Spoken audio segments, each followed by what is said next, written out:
Hey everybody, we are officially live. I'm so excited to have you all here for our mentor workshop. If you are watching the recording of this, feel free to fast forward by about 7 minutes. We will get started at 7 p.m. Eastern Standard Time.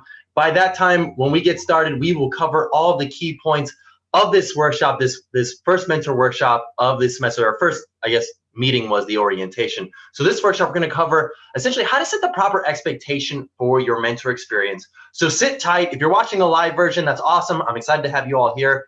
Post any comments or questions you may have in the comments area. But if you're watching the recording, like I said, feel free to fast forward by like 6.5 minutes. We will get started at exactly 7 p.m. Eastern Standard Time this Thursday evening. I'm going to post a link onto our website real quick. Give me just a moment. Excited to have you all here this evening. It's so exciting. You are all getting started with your mentor meeting. So hopefully you've had your first call. Maybe you've not yet. We will discuss essentially next steps with that and how that'll all work and look. But yes, for right now, I'm excited. Hopefully you all have started to, yes, connect with your mentees. So create live stream. All right, we are officially live on the website. I'm going to post this to our LinkedIn as well as our Twitter. But yeah, excited to have you all here. We will get started in about 5.5 minutes. But yes, so we are live on our website. And we're about to be live on our LinkedIn.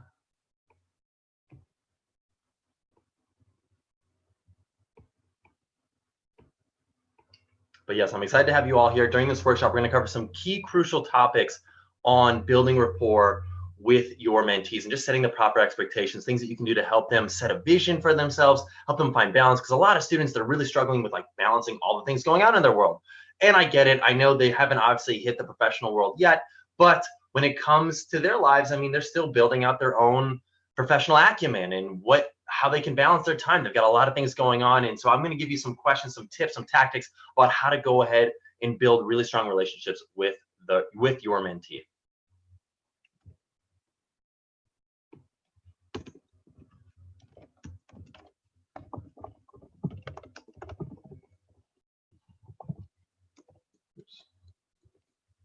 All right, posting on Ambition in Motion onto our LinkedIn page.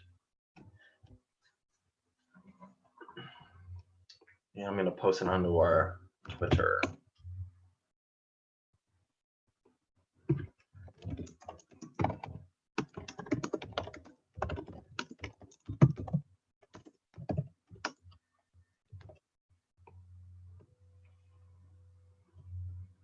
Awesome. So I'm so excited to get started.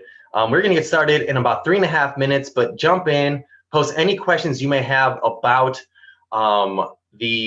essentially the workshop in the comments area. Yes. So please post them there. We will get started in just a moment. Hey, Richard. Hey, Gary. Hey, Savannah. Hey, Tyler. Hey, Rhett. Thanks so much for being here. I'm just going to post a comment here.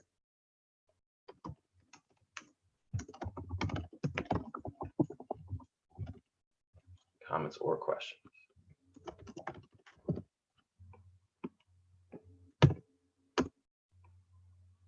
Awesome, awesome. We will get to those comments and questions throughout this. We'll have a Q&A session at the very end. But yeah, we will get started in just a moment.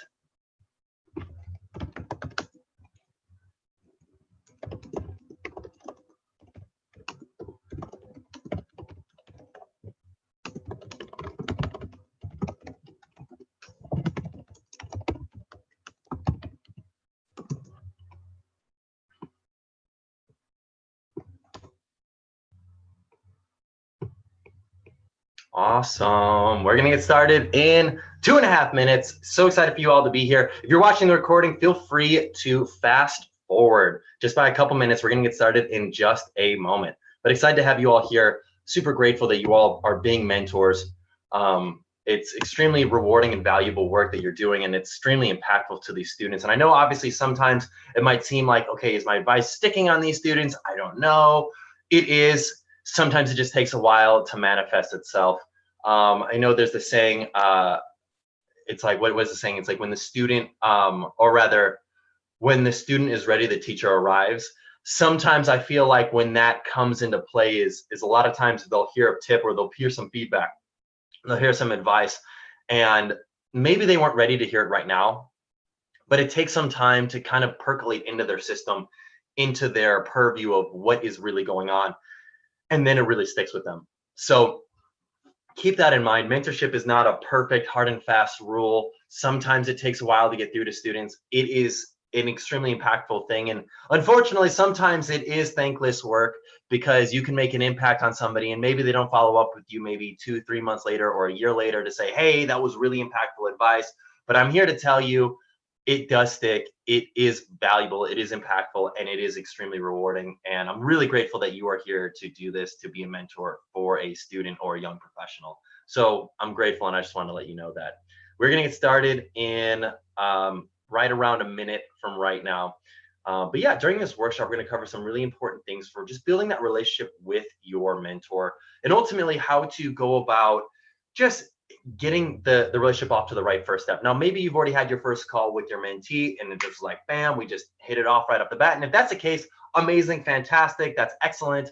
But I also recognize that it might take first or second meeting to really start building that rapport. Sometimes you're working with an introvert and he or she might not be comfortable with just diving right in and being vulnerable and sharing what's going on in the world. And that's okay. It's up to you as the mentor to really parse out what that is in their world and ask those questions that really hit home deep, because when you can get them to open up, that is where really the value hits.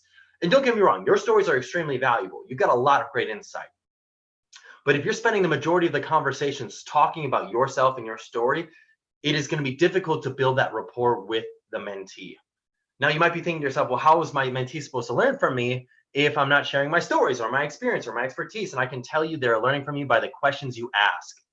See, so often, if you can ask questions that paint a picture for how the student can think about it in maybe a different way, they can come up with a solution themselves. People love feeling like they came up with the answers themselves. So I'm a huge fan of stories. I'm a huge fan of painting pictures. But if you can paint those pictures in the form of a question, that is huge. So all right, we're going to get started. It is 7 p.m. Eastern Standard Time this Thursday evening. I'm so excited. I'm so grateful. I'm so happy to have you all here. First off, thank you all for being a mentor. I mean, I want to say it. I'm going to say it every single time. Thank you. I am extremely grateful that you are taking the time to pay it forward to a young professional who is still figuring out his or her path.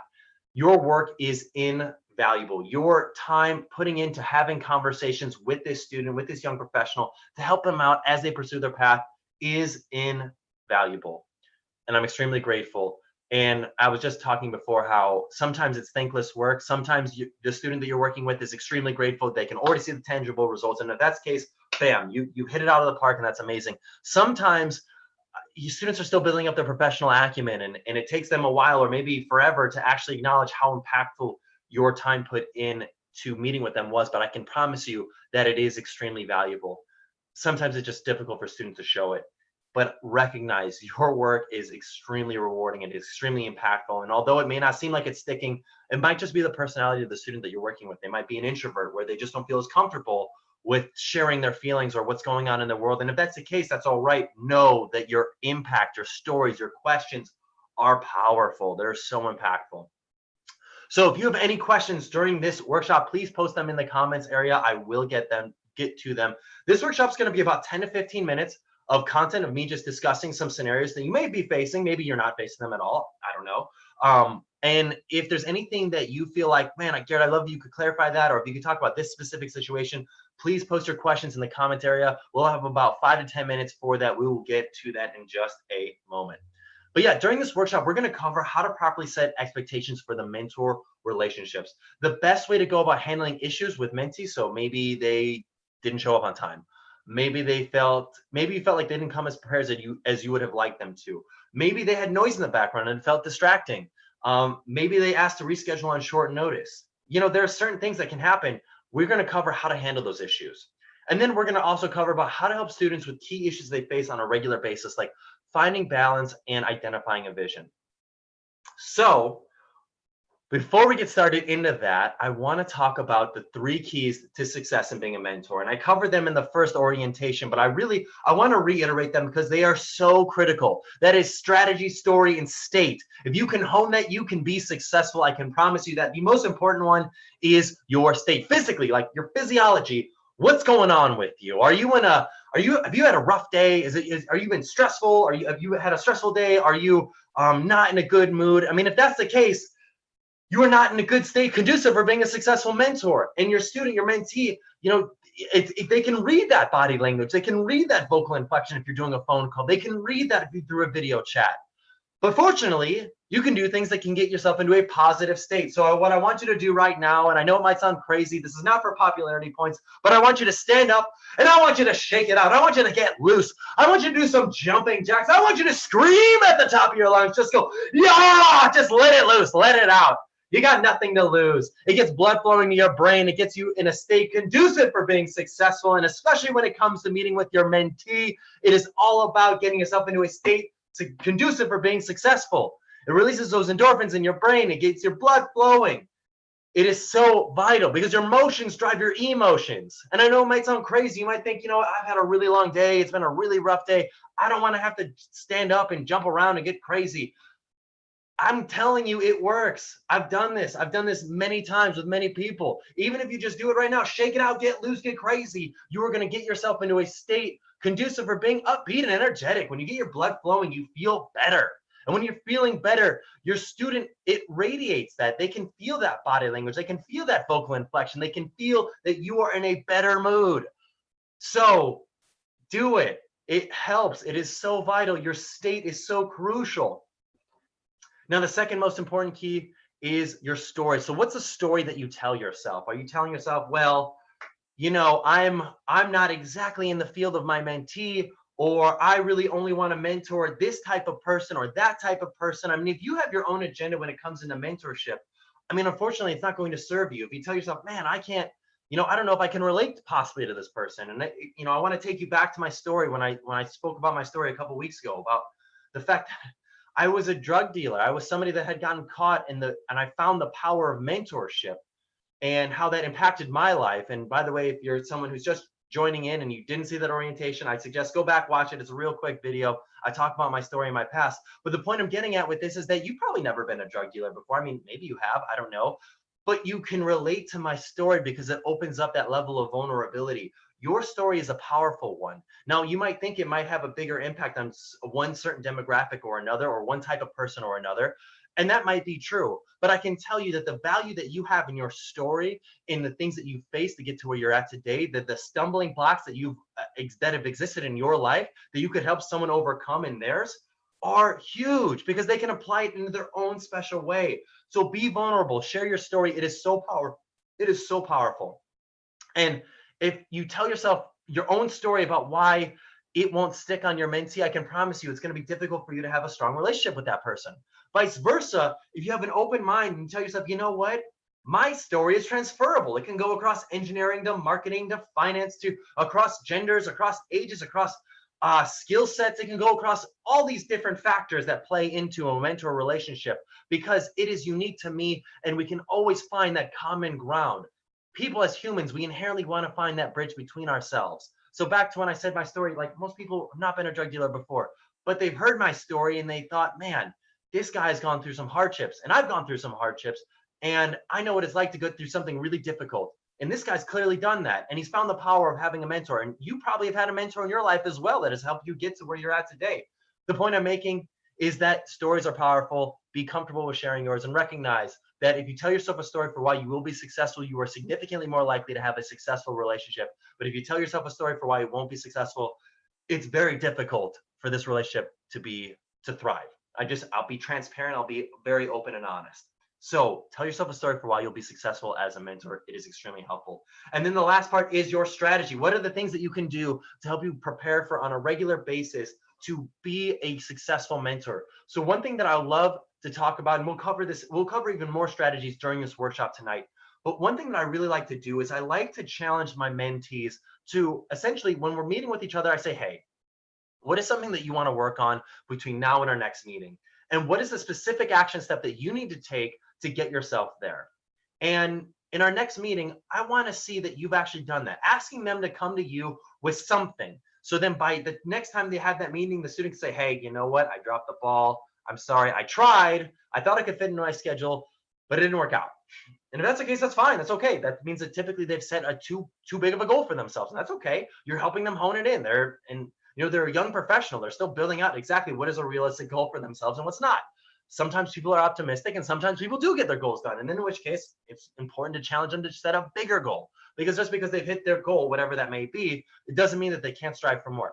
So with that said, a routine, a strategy that I like to do is I like to ask my mentee to set their own goal. Say, hey, what do you want to work towards between now and our next meeting? And how are you going to go about doing that? And then in our next meeting, by the way, you take that down as a note. So when you go to your next meeting, maybe 2-3 weeks later, you say, hey, how was going about doing that? How did that work? Did you do that on a regular basis? Did that work out for you? Was that valuable? What did you think? Okay, great. Here's where the pitfalls were. Here's where the triumphs were. Fantastic. This is how I've done something similar in the past. Now you can start sharing some stories and you start really building that rapport with your mentee. And that's really where the juice of these relationships can come from, is building that rapport with mentees about how that relationship can grow. So the next part I want to talk about is how to set proper expectations for your mentor meetings. The first call, by the way, should be all about your mentee. If you're spending the majority of the time talking about yourself, it's going to be very difficult for you to build rapport, because at the end of the day, people like to talk about themselves. And for students, they're still learning about what to do and how to go about identifying what their next steps are. And so if you just jump out and start telling stories, it may not necessarily stick on them because you don't necessarily know the context. So ask for context. The first call should be all about your student, all about your mentee. Ask them questions about, okay, what is your goal? What are things that you're working towards? I'm a huge fan of asking them to tell. I'm a huge fan of asking these 3 questions. At the very first meeting, I like to ask, and by the way, if you didn't do this on your first meeting, you might do this on your second or third meeting. That's okay too. But I like to ask the questions, tell me your story starting with kindergarten. And they're going to probably say, you want me to tell you my story starting with kindergarten? And you say, yes, I want to hear your story starting with kindergarten. And I know it might sound crazy because obviously you're focused on the professional world, but the context gives you so much background. So maybe they moved a bunch when they were young. Maybe they were bullied for a little bit and that's impacted what they've done today. Maybe they had a really awesome experience, which opened up doors for why they're doing what they're doing today. You never know what their story is, but by asking, you can get a background into who they are and where they come from. That's huge. The next question I like to ask is, what is your dream job? Like, if you could do anything in the world, what would it be? And, another way of phrasing it is, if you could make any impact in the world, what would that impact be? Tell them to get rid of money, get rid of, job tasks, get rid of your accolades up to this point in time. Just think about what is something that you're passionate about that you like to, if the world were to change in this direction, you believe the world would be a better place. What is that? Just ask them. And you might get a very different answer. And I want you to challenge them from thinking so pragmatically of thinking like, well, I got this degree in accounting. And so I want to change the world by, crunching these numbers and, working. By the way, you can find that work very rewarding and meaningful. And that's awesome. But I want you to really focus on the impact that they want to see into the world. So that's really what I'm getting at when I say ask for their dream job. Sometimes students feel this internal feeling or requirement to give the pragmatic answer, like as if they're on the stand or on some form of interview that people are judging them if they don't give some amazing elevator pitch. As a mentor, you're building rapport with them and saying, hey, I don't want to hear the elevator pitch. I just want you to be you. Tell me your story. Tell me about your dream career, what you would like to see accomplished in the world. That can help you really build rapport with them. And then the last question is, where do you see yourself in 5 years and how do you go about getting there? That's really where you can get some context. By asking them that question, you can really dive deeper into who they might want to meet. And by the way, you might have somebody in your network that would be great for them to meet with. You might not. It's okay. You can give them advice about how to connect with those people to get there. Because, we know that 70% of all job opportunities go to somebody who knows somebody at that company. So for them, a lot of times it is just expanding their network and learning about people, learning about how to properly build relationships with people, especially in a non-transactional way. Sometimes students, especially young students, they're building out their professional acumen and they think to themselves like, well, what am I getting out of this professional when I'm meeting them? If they're thinking so transactionally about what am I taking from this experience, it is going to be very difficult for them to build a strong reputation because people are going to think, man, this person only reaches out to me only when they need something. that's not good. So if you can help share some guidance, some insights, some stories about, hey, this is why it's so important to build strong relationships, even if they don't end up going anywhere, or even if on the surface they don't seem like they're going anywhere, because you never know where it will take you. I think I shared in my story in our orientation that I got my very first internship sitting next to a guy on an airplane. Like after I'd gotten caught, after I'd gotten in trouble, I was living in Utah about a month and a half there. I flew back home to Chicago for the weekend to let my family know my life's getting on track, sitting next to a guy. On appearances alone, I thought he was a landscaper. Turned out he was the director of ground equipment for SkyWest Airlines and offered me a financial analyst internship right on the spot. The point is that you never know who you'll meet. And if you come in without expectations and you come in just genuinely trying to meet people and build a relationship, you have no idea where it could take you. And it could take you to an internship. It could take you to a really positive relationship. You never really know. And as a mentor, I just want you to encourage your students to seek these deeper relationships when it comes to meeting with people. And by the way, if you can connect them with people, I strongly encourage it. That's always awesome, especially if they made a positive impact on you and they left a positive impression. You want to do that.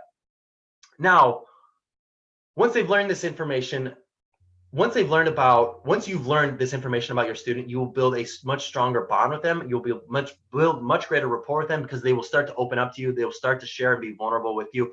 I want you to reciprocate. I want you to be vulnerable back with them and share your story about how you got to where you're at. I think that's super critical and super relevant to building that strong, deep relationship. So adjacent to setting proper expectations is I want to talk about how to handle issues. So maybe you've had a student that showed up late, or if you felt like they didn't come prepared, or if they had noise in the background and you felt like that was distracting, or maybe they asked to reschedule on really short notice, like 15-minute notice, or anything else that could have frustrated you. You might have had that happen. Now, my advice for handling a situation like this is to first not get mad. And I know that might sound counterintuitive to what you're thinking, but I'm going to explain it right now. As a student, you're jumping into this mentor relationship. This is maybe the first time you've ever had a formal mentor in a program, something like this. And if your mentor gets mad at you for showing up late or doing something that maybe the student didn't even realize that what they did was inappropriate or not professional. Maybe they didn't even realize that. They need someone like you to help convey that to them, but you can't convey that to them right off the bat. You've got to build that relationship with them, and you've got to go ahead and be patient with them. So my suggestion is, if let's say they showed up 5-10 minutes late to your phone call, you have the call like as if nothing happened. And you just sit back and you listen to them, you listen to their story, you listen to what they're doing, you share with them your guidance, your feedback, your stories, your insight. And then at the very end of the conversation, you ask them this. You say, I really enjoyed this conversation. I really enjoyed this first call. Did you? And they're probably gonna say, yeah, no, that was really awesome. I really enjoyed the call. And then you say, you know what, that's awesome. I'm excited to continue this mentor relationship, but I did want to just maybe I did want to set some expectations for future calls. So for future calls, I'm expecting that you show up on time. I mean, if we have a 10 o'clock a.m. call, I'm expecting you to show up at 10 o'clock a.m. Not at 10:05, not at 10:10. So I really want to focus on that just being timely, because I've got a lot of things going on and I just want to make sure that we're both respecting each other's time. The second is, I want you to come prepared for these meetings. If you don't have a list of 5 questions ready to ask me, I don't know if I want to set up this call. I want to make sure that you're coming prepared with questions to ask, because I want to know that I'm being as valuable to you as possible. And by the way, on my part, I will come prepared to ask you questions too. Because if it's a mutual relationship where we're both reciprocating, asking each other questions, coming prepared, that will build that relationship even deeper. So if you say, hey, I promise to come to these meetings on time and with questions prepared, can you do the same? That's a lot easier of an ask, because they're like, wow, yeah, totally. And any other thing that you would like to set the expectations for. So maybe if they were in a loud room, maybe there was other people talking in the background, say, hey, I get distracted when other people are talking, and I want to make sure that this conversation is as fruitful and beneficial for you as possible. Can you make sure for our next call that you're in a quiet place, or a place where you can focus? Because I heard a bunch of people in the background during this call, and I personally got distracted. So if you could find a quieter place, or a place where you can really have some alone time, just so then you and I can focus on each other, that would be amazing. Those are totally appropriate ways for going about handling situations where maybe the student or the mentee did something just you weren't expecting. So one, just to reiterate that and recap that, pretend like nothing happened. Don't lambaste them. Don't yell at them. Don't say, do you know who I am? That doesn't make them feel good at all.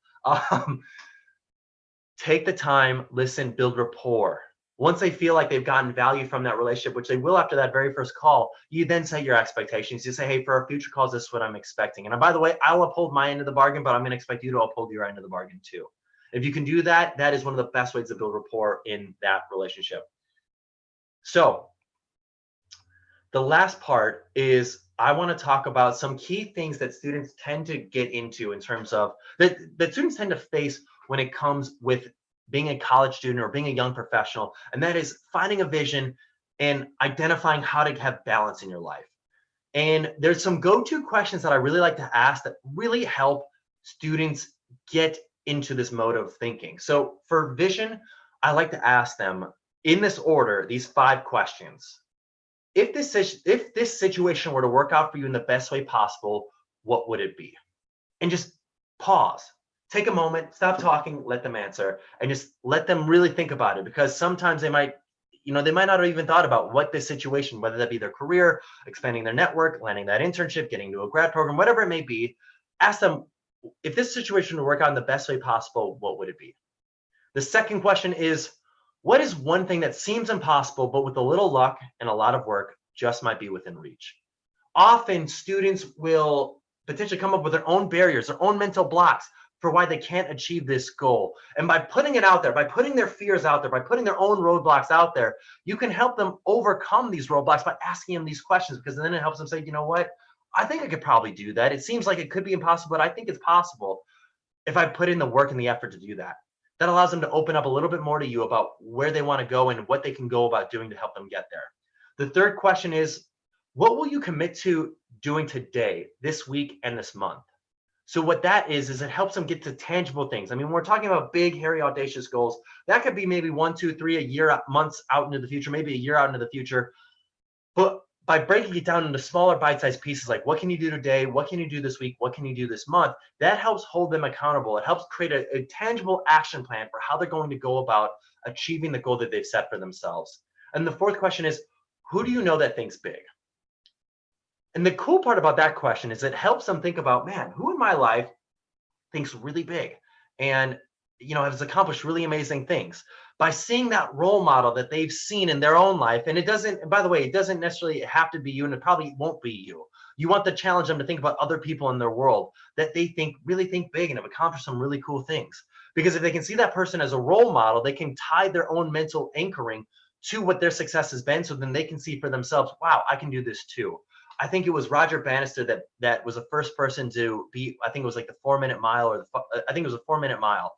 And it took years for people to do it. But once he achieved the 4-minute mile, like I think 30 people within the next year were able to accomplish that. The point I'm getting at is when the student can see a role model that they think, wow, this person thinks really big, it can help inspire them to kind of follow in that light. And by helping them, helping pull that out of them is huge, because it can help them really see what my next steps are.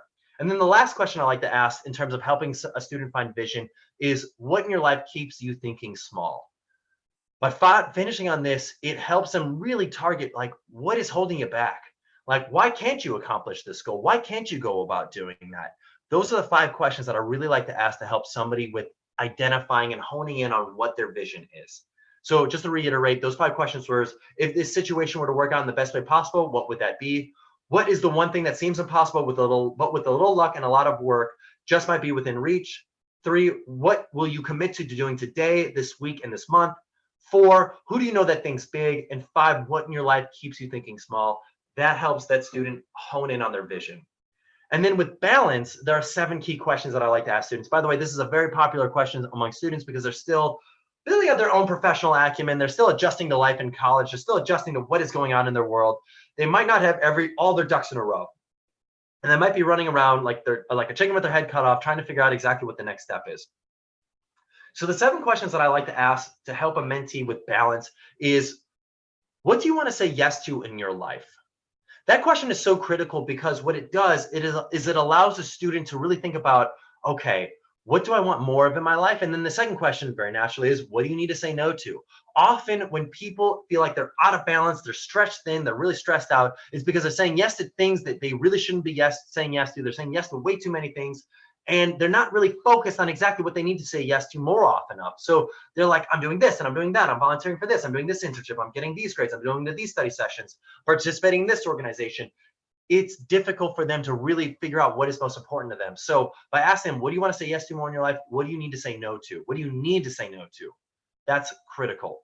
The third question is, when do you feel pulled off center? Now, this helps them kind of just hone in on exactly, okay, well, when do I feel pulled off center? When I'm doing too many things at the same time. You can tell them that, and they probably know that for themselves. But by asking the question, allowing them to say to you, you're allowing them to pull out exactly what their own solutions are to their problems. Because at the end of the day, you can give them the greatest advice in the world, but if they don't come up with it themselves, the likelihood of that advice sticking on them is very low.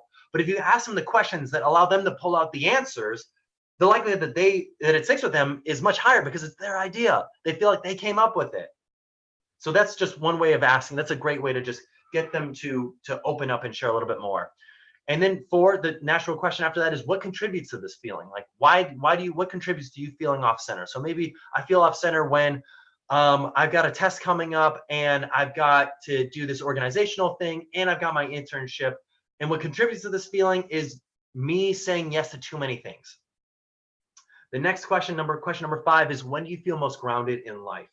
That's a great question to ask because it allows them to just get back to their roots of like, what is my main focus? What is the thing that I really want to accomplish in my life, in my career, in this mentor relationships? What is the thing that makes me feel grounded? The sixth question is, what in your life takes away from what might be possible for you? So if you're saying yes to too many things and you're thinking to yourself like, man, I'm doing this volunteer experience, but really it's not serving me. I don't see it helping me in my future. I love the idea. I love the mission, but it's just not where I want to go. And right now I feel stretched thin. Great, you've identified it. Maybe you end up taking a couple hours back from that. Maybe you volunteer on a much lower basis, or you pull away from that maybe for this semester. But it helps them come up with the exact steps or things that they can really realize is pulling them off center and is taking away from what might be possible for them in terms of their personal professional goals that are right in front of their face. And then the last question I like to ask is, what in your life adds to who you are? So what in your life just really makes you feel like you are even a bigger, better person? That is so critical. And so that is how I've helped students achieve balance in their personal lives and their professional lives. So those 7 questions, just one more time, are: what do you want to say yes to in your life? What do you need to say no to? When do you feel pulled off center? What contributes to this feeling? When do you feel most grounded in life?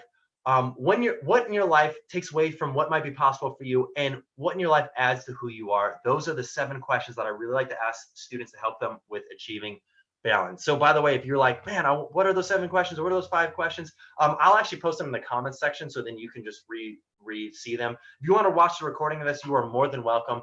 But for now, I'd love to open up the floor for any questions you may have about being a mentor. By the way, I love it. By the way, thank you so much for just checking in and saying, hey. Richard, you asked, why was this workshop scheduled for after the target date of our first connection with our mentee? Great question.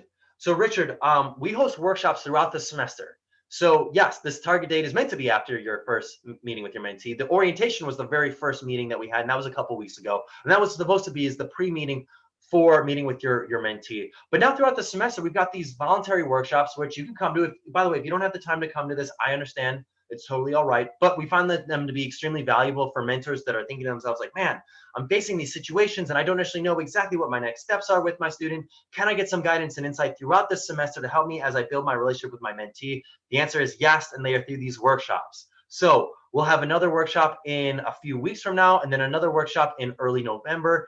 And each workshop will cover a different topic. And typically the topics that happen to you as you're progressing your mentor relationship. So it'll hopefully build and help you grow that mentor relationship and that mentor experience. So great question, Richard. Any other questions? It looks like we are good on questions. So thank you all for being here this evening. I'm so grateful. Once again, I'm so grateful that you are all here. I'm so grateful that you are a mentor. If you've got any questions about anything at all, feel free to email me. Feel free to post them in the comment area. Your work is incredible. And it's extremely positive and extremely impactful. And I'm so grateful that you are a mentor. Thank you all for being here. Have a good rest of your evening. Good night.